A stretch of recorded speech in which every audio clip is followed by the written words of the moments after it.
Amém, queridos? Graça e paz.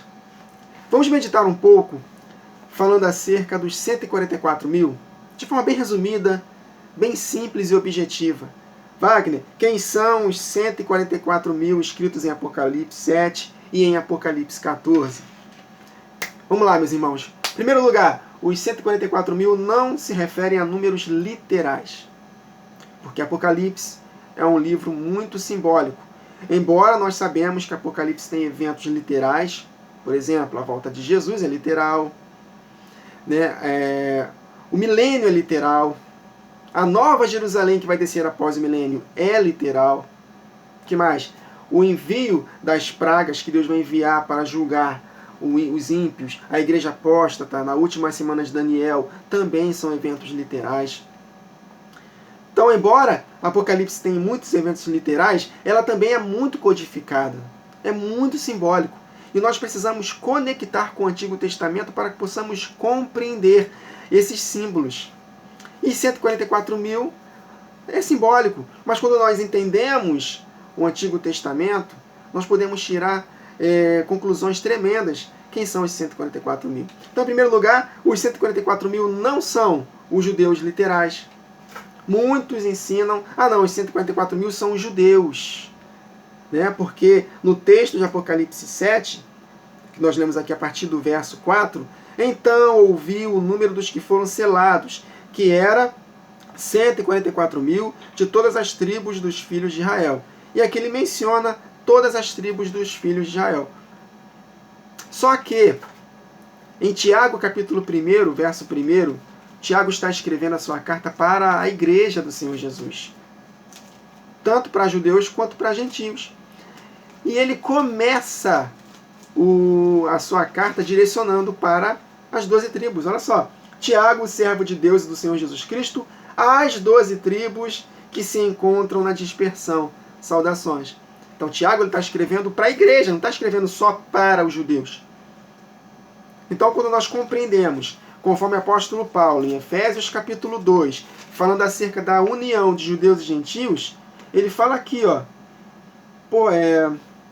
ele é a nossa paz, o qual de ambos os povos, judeus e gentios, fez um, derrubando a parede de separação que estava no meio, a inimizade. Aboliu na sua carne, na cruz do Calvário, a lei dos mandamentos, na forma de ordenanças, para que dos dois, judeus e gentios, criasse em si um único homem, fazendo a paz. Né? Judeus e samaritanos não se davam. Samaritanos eram das 10 tribos que foram dispersas por entre as nações, que se misturaram com os gentios, conosco. Estávamos afastados, meus irmãos, estranhos quanto às alianças. É isso que o apóstolo Paulo fala aqui no capítulo 2, né? Nos quais andávamos segundo o príncipe da potestade do ar, no curso deste mundo, do espírito que agora atua nos filhos da desobediência, entre os quais também todos nós andávamos outrora, segundo as inclinações da nossa carne, fazendo a vontade da carne e dos pensamentos. Éramos por natureza filhos da ira, como também os demais. Então, meus irmãos, estávamos estranhos quanto às alianças, afastados da comunidade de Israel. Por quê? Porque as 10 tribos foram dispersas, receberam carta de divórcio por Deus. Mas Deus tinha um plano, trazer de volta essas 10 tribos, juntamente conosco. E na cruz do Calvário, Deus uniu os dois, derrubando o muro da separação. Judeus e samaritanos, que eram inimigos. Então nós somos um só povo em Cristo Jesus. Então essas 12 tribos aqui, mencionadas em Apocalipse 7, falando acerca dos 144.000, não falam apenas dos judeus de sangue, mas falam da igreja unida, as 12 tribos dispersas por entre as nações, o Israel de Deus. As 12 tribos hoje estão unidas no corpo de Cristo. Espiritualmente, nós somos apenas um. As 12 tribos são apenas um hoje, em Cristo Jesus.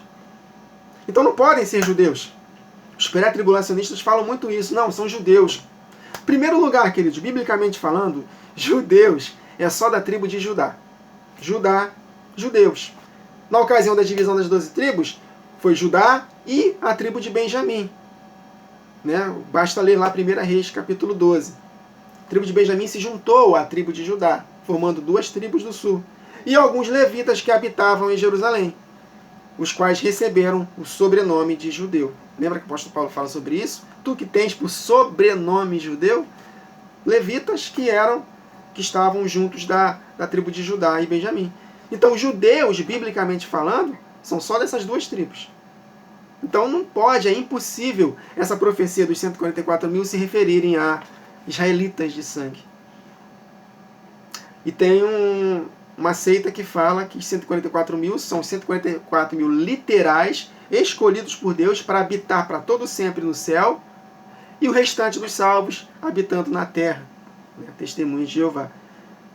Mas 144 mil, ele é simbólico, fala acerca da igreja com Cristo no milênio. É a igreja com Cristo no milênio. Antes da última semana de Daniel, os 144 mil serão selados e estarão cumprindo a sua missão na última semana de Daniel, como duas testemunhas, e adentrarão o reino eterno para sacerdotar sobre as nações. É a igreja glorificada no milênio. 144 mil nada mais é do que a igreja glorificada no milênio. Hoje nós estamos na corrupção, queridos. O apóstolo Paulo, em Romanos 7, Romanos 8, ele fala: miserável homem que sou, quem me libertará do corpo sujeito a esta morte? Romanos capítulo 8, ele fala que a natureza aguarda com grande expectativa a manifestação dos filhos de Deus. A natureza geme, nós também gememos, e o Espírito que está em nós também geme, aguardando a redenção do nosso corpo, para a gloriosa liberdade dos filhos de Deus. Então, por causa do pecado de Adão, toda a humanidade que descende de Adão está numa espécie de cativeiro, que é a morte física. Nós não fomos criados para morrermos fisicamente, queridos. O ser humano não foi criado para morrer fisicamente, mas é um cativeiro de corrupção.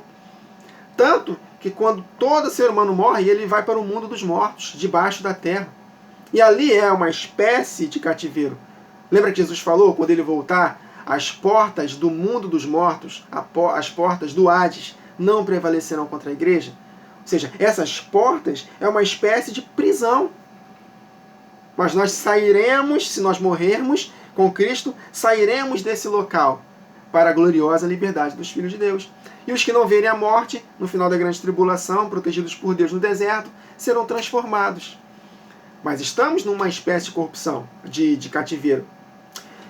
Em Gênesis capítulo 15, Deus prometeu para Abraão, e quem conhece o mistério das duas casas de Israel, da divisão das 12 tribos e da sua unificação em Cristo, sabe que essa promessa que Jesus fez para Abraão não é apenas para os judeus de sangue, a areia do mar. Não, não. As estrelas do céu também. Então fala de judeus e gentios unidos. E no verso 13 de Gênesis 15, Deus prometeu para Abraão: Abraão, sabe com certeza que a tua posteridade será peregrina em terra alheia. Olha aí, nós somos estrangeiros e peregrinos nesta terra. E será reduzida à escravidão. E será afligida por 400 anos. Um ano, queridos, tem 360 dias. Eu não me refiro ao nosso calendário aqui deturpado, mas no calendário bíblico lunar. Cada mês tem 30 dias. Então, um ano na Bíblia tem 360 dias. Então, vamos fazer o cálculo. 400 anos de cativeiro, que eu expliquei para os irmãos aqui, que nós estamos em cativeiro, com relação à gloriosa liberdade dos filhos de Deus, que é a glorificação do nosso corpo. 400 anos vezes 360 dias dá exatamente 144 mil. Quer mais? Deus criou todas as coisas em 6 dias. No 7º dia ele concluiu a sua obra e descansou. Um dia para o Senhor é como 1000 anos como um dia. Lembra que o apóstolo Pedro fala isso na sua carta? Tem muitos debochando de nós, dizendo: o que aconteceu com a vinda do Senhor? Né? Aí o que o apóstolo Pedro fala? Ele se esquece deliberadamente. Aí o apóstolo Pedro fala da criação. Vamos ler aqui o texto. 2 Pedro, capítulo 3. O que o apóstolo Pedro fala? Onde está, verso 4, a promessa da sua vinda? Porque desde que os pais dormiram, todas as coisas permanecem como desde o princípio da criação. Aí ele fala aqui, ora, verso 7, os céus que agora existem, e a terra, pela mesma palavra, tem sido tesouradas para o fogo, enfim. Aí ele fala aqui no verso 8. Por que está demorando? Todavia uma coisa, amados, que não deveis esquecer, que para o Senhor um dia é como 1000 anos como um dia. Então não retarda o Senhor a sua promessa. Por quê? Porque ainda não se concluiu os 6.000 anos. Desde a criação até hoje, estamos muito próximos de completarmos 6.000 anos. Lembra Isaías 46, que está escrito que Deus anuncia o fim desde o começo? Desde a criação nós podemos compreender o fim. 6.000 anos, queridos, de trabalho para que no 7º milênio nós possamos descansar. Este é o nosso repouso sabático que nos resta. O milênio com Cristo. Amém? Esse é o nosso descanso. O milênio com Cristo. Então, vamos fazer a conta? 6.000 anos vezes 24 horas. Quantas horas tem um dia? 24 horas. Isso é bíblico. Isso é bíblico, meus irmãos. Um dia tem 24 horas. E é dividido de 3 em 3 horas na palavra de Deus. Né? 3 horas, 3 horas, 3 horas, até completar 24 horas. Tardes e manhãs, olha aí, sacrifícios das tardes e manhãs. Então um dia tem 24 horas. Então 6.000 anos vezes 24 horas dá exatamente 144.000. 400 anos de cativeiro vezes 360 dias, 144.000. 6.000 anos vezes 24 horas, 144.000. Quer ver mais? Apocalipse 21 fala acerca das muralhas, que nas portas das muralhas tem os nomes dos 12 tribos, das 12 tribos de Israel, dos 12 filhos de Israel, de Jacó. E no fundamento da muralha, o nome dos 12 apóstolos. Olha aí. 12 vezes 12. As 12 tribos falam dos judeus. E os 12 apóstolos falam de todos nós unidos, queridos. Embora os 12 apóstolos, eles eram judeus, mas a sua mensagem foi para a Judéia, Samaria e até os confins da terra e nos alcançou. Então 12 vezes 12, 144. Vezes 1000, que é no milênio, 144.000. Amém, queridos? De forma simples e objetiva. 144.000 é a igreja glorificada no milênio. Amém, queridos? É um vídeo bem rápido. Nesse meu canal aqui, eu gravei um vídeo um tempo atrás, falando acerca dos 144.000, e eu mencionei Apocalipse 14, fazendo uma aplicação total à igreja. Todos os adjetivos desses 144.000 se referem à igreja. Então, somando com esse vídeo aqui, assista. Eu vou deixar aqui no link da descrição o link desse vídeo dos 144.000 que eu gravei um tempo atrás. Aí somam esses dois.